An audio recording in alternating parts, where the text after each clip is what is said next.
안녕하세요, 히엠입니다. 이번 시간에는 파이썬 자료형 중에 문자열에 대해서 알아봅니다. 저번 시간에는 자료형 중 숫자에 대해서 알아봤죠?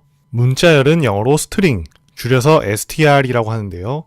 이렇게 큰 따옴표나 작은 따옴표에 감싸진 텍스트를 의미합니다. 문자열은 큰 따옴표나 작은 따옴표가 그 결과가 같기 때문에 편한 걸 쓰시면 돼요.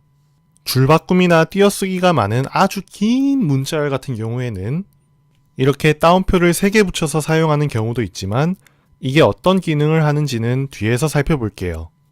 이전 강의에서 가볍게 지나갔지만 큰 따옴표 안에 큰 따옴표 혹은 작은 따옴표 안에 작은 따옴표를 쓰고 싶으면 어떻게 해야 될까요? 써보신 분들은 알겠지만 그냥 쓰시면 에러가 나요. 왜냐면 컴퓨터는 왼쪽부터 오른쪽을 순서대로 읽는데요. 이렇게 한 글자, 한 글자, 한 글자, 한 글자 읽다가 큰 따옴표 2개를 읽었기 때문에 문자열이 끝났다고 생각합니다. 그런데 뜬금없이 S가 나오고 띄어쓰기가 나오고 파이썬이 나오니까 에러라고 생각하는 거예요. 마찬가지로 작은 따옴표의 경우에도 작은 따옴표가 나오고 he, him 그리고 작은 따옴표가 나오니까 여기서 컴퓨터는 문자열이 끝났다고 생각하게 됩니다. 그런데 그 뒤에 S, 파이썬이 나오면 당연히 에러라고 생각하겠죠. 그럼 큰 따옴표 안에 큰 따옴표, 작은 따옴표 안에 작은 따옴표를 쓰려면 어떻게 해야 될까요? 이것은 문자열의 끝을 의미하는 따옴표가 아니라 문장에서 출력하고 싶은 따옴표야 라고 파이썬한테 알려줘야 되겠죠? 그래서 이렇게 따옴표가 아닌 부분은 그대로 적어주시면 되고요. 텍스트로서 출력하고 싶은 따옴표들은 이런 식으로 백슬래시를 적어주셔야 됩니다. 이 백슬래시 큰 따옴표, 백슬래시 작은 따옴표를 이스케이프 시퀀스라고 해서 문자열 내에서 특수한 기능을 하는 문자를 의미해요. 그러니까 컴퓨터가 백슬래시 큰 따옴표를 마주하게 되면 이거는 문자열이 끝이 아니라 큰 따옴표를 출력하고자 하는 거구나 라고 이해를 하는 겁니다. 마찬가지로 백슬래시 작은 따옴표도 이건 작은 따옴표를 텍스트로서 출력하고 싶은 거구나 라고 이해하게 됩니다. 그래서 이 뒷부분을 정상적인 문자열로 처리할 수 있게 됩니다. 방금 살펴본 2가지 외에 이스케이프 시퀀스는 이렇게 종류가 많은데요. 보통 문서나 책에서는 이런 것들을 다 나열해서 알려주지만 한숨 나오죠. 이걸 정말 다 외워야 될까요? 제가 봤을 때는 이거 4개 정도만 외우면 충분할 것 같아요. 사실 현업에서는 여러분들이 이렇게 문자열을 직접 작성하는 것보다 사용자로부터 전달받은 문자열을 가공하는 경우가 더 많아요. 그러니까 여러분들이 난 이스케이프 시퀀스 마스터가 되겠어 이러는 게 아니라 그냥 이런 게 있구나 정도만 알면 될 것 같아요. 우리는 지금까지 이렇게 한 줄짜리 문자열만 출력해 봤었죠? 이 문자열을 출력하기 위해서는 그냥 따옴표로 감싸서 프린트 함수로 전달하면 돼요. 그런데 만약에 줄바꿈이 있는 문자열, 그러니까 엔터를 쳐서 입력한 문자열은 어떻게 출력할까요? 이렇게 프린트 함수를 2번 쓰거나 hello 다음에 백슬래시 n을 써서 엔터를 의미하는 줄바꿈 문자를 넣어주고요. 그 다음에 히엠이라 작성하면 됩니다. 만약에 여러분이 백슬래시 n 자리에 그냥 엔터를 치시게 되면 에러가 뜰 거예요.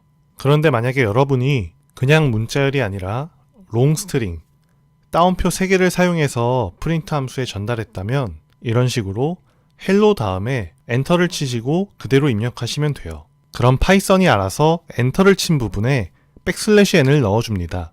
이건 강의 초부터 계속 다뤘는데요. 문자열과 문자열을 더하면 hello와 hiem을 더하면 이렇게 hello hiem이 붙어있는 문자열이 만들어집니다. 문자열은 더하기 말고 곱하기도 할 수 있다는 거 기억나시나요? hello에 3을 곱하면 hello hello hello가 됩니다. hello. 그리고 이번 시간에는 다루지 않지만 문자열로 할 수 있는 게 굉장히 많아요. 강의를 어서 찍어내라 히햄 이라는 문자열이 있으면 파이썬을 통해서 다음과 같은 질문들을 해결할 수가 있어요. 총 몇 글자예요? len이라는 함수를 사용하면 확인할 수 있고요. 앞에서 2번째 글자는 뭐예요? 저 강의를 어서 찍어내라 히햄 이라는 문자열을 문장이라는 변수에 담았다고 치면 문장의 첫 번째 인덱스에 해당합니다. 뭔 소린지 모르겠죠. 그럼 뒤에서 3번째는 문장의 마이너스 3번째 인덱스야. 그럼 7번째에서 10번째 글자만 뽑아낼 수는 있어? 문장의 6번째 인덱스에서 10번째 인덱스 이전까지 끊으면 돼. 그럼 문자열 안에 hiem이라는 단어가 있어? 문장에서 내가 hiem을 찾아볼게. find 함수를 사용하면 됩니다. 그럼 이 문장을 단어별로 쪼갤 수는 없을까? 문장을 띄어쓰기를 기준으로 쪼개면 돼. 스플릿 함수를 사용하면 됩니다. 그럼 그 단어별로 쪼갠 걸 다시 하나의 문장으로 붙일 수는 있어? 띄어쓰기를 기준으로 조인 함수를 사용하면 강의를 어서 찍어내라 히햄이라는 문장을 만들 수 있어. 아니 len 함수는 뭐고 조인은 뭐고 스플릿 그 전에 저기 대괄호는 도대체 뭐야? 라고 하실 수 있지만 방금 말씀드린 문자열로 할 수 있는 것들은 이번 시간이 아니라 다른 시간에 다시 다룰 겁니다. 그냥 강의를 끝내기가 아쉬워서 문자열로 할 수 있는 게 뭔지 간단하게 말씀드렸어요. 그리고 이 문자열로 할 수 있는 것들을 제대로 배우려면 우리가 리스트, 파이썬에 있는 리스트라는 자료형을 배워야지만 방금 말씀드린 것들을 정확하게 이해할 수가 있어요. 그러니까 제 강의를 꼭 구독해 주시고요. 좋아요 많이 눌러주시면 리스트 강의가 좀 더 빨리 올라오겠죠? 마지막으로 문자열 형변환에 대해서 알아봅니다. 형변환은 특정 자료형을 다른 자료형으로 바꾸는 거라고 말씀드렸죠? 저번 시간에는 문자열을 숫자로 바꾸는 방법에 대해서 알아봤는데요. 이번 시간에는 숫자를 문자열로 바꾸는 방법에 대해서 알아봅니다. 문자열, 줄여서 str이라고 말씀드렸죠? 그래서 이렇게 str 함수를 사용하면 숫자를 문자열로 바꿀 수 있습니다. 그리고 이 str 함수는 숫자뿐만 아니라 파이썬에서 사용하는 모든 값들을 문자열로 바꿀 수 있어요.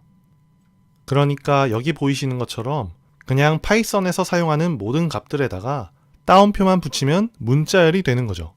그럼 이제 실습을 하고 마무리 지을게요.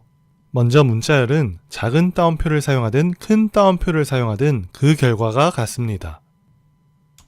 이렇게 동일한 문자열이 출력된다는 것을 확인할 수 있습니다. 다음은 작은 따옴표 안에 작은 따옴표를 사용했을 경우 escape 시퀀스를 사용하지 않으면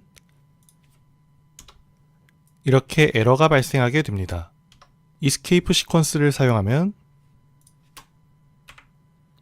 이렇게 정상적으로 실행됩니다. 추가적으로 n을 사용해서 줄 바꿈을 해줬더니 이런 식으로 엔터를 친 효과를 낼 수 있습니다. 다음은 따옴표 3개, 롱스트링을 활용해서 아나운서처럼 말을 또박또박 말하고 그 와중에 말은 또 재밌게 하고 싶은 제 소망을 담아봤습니다. 그럼 이렇게 띄어쓰기와 엔터가 적절히 반영된 긴 문자열이 출력되게 됩니다. 그리고 마지막은 문자열에 이렇게 곱하기와 더하기를 활용해서 문자열을 예쁘게 출력해 봅니다. 문자열에 더하기를 사용하면 이런 식으로 문자열을 이어서 출력할 수 있고요. 문자열에 곱하기를 사용하면 이렇게 동일한 문자를 대량으로 출력할 수가 있습니다. 이상으로 문자열 자료형 마치겠습니다.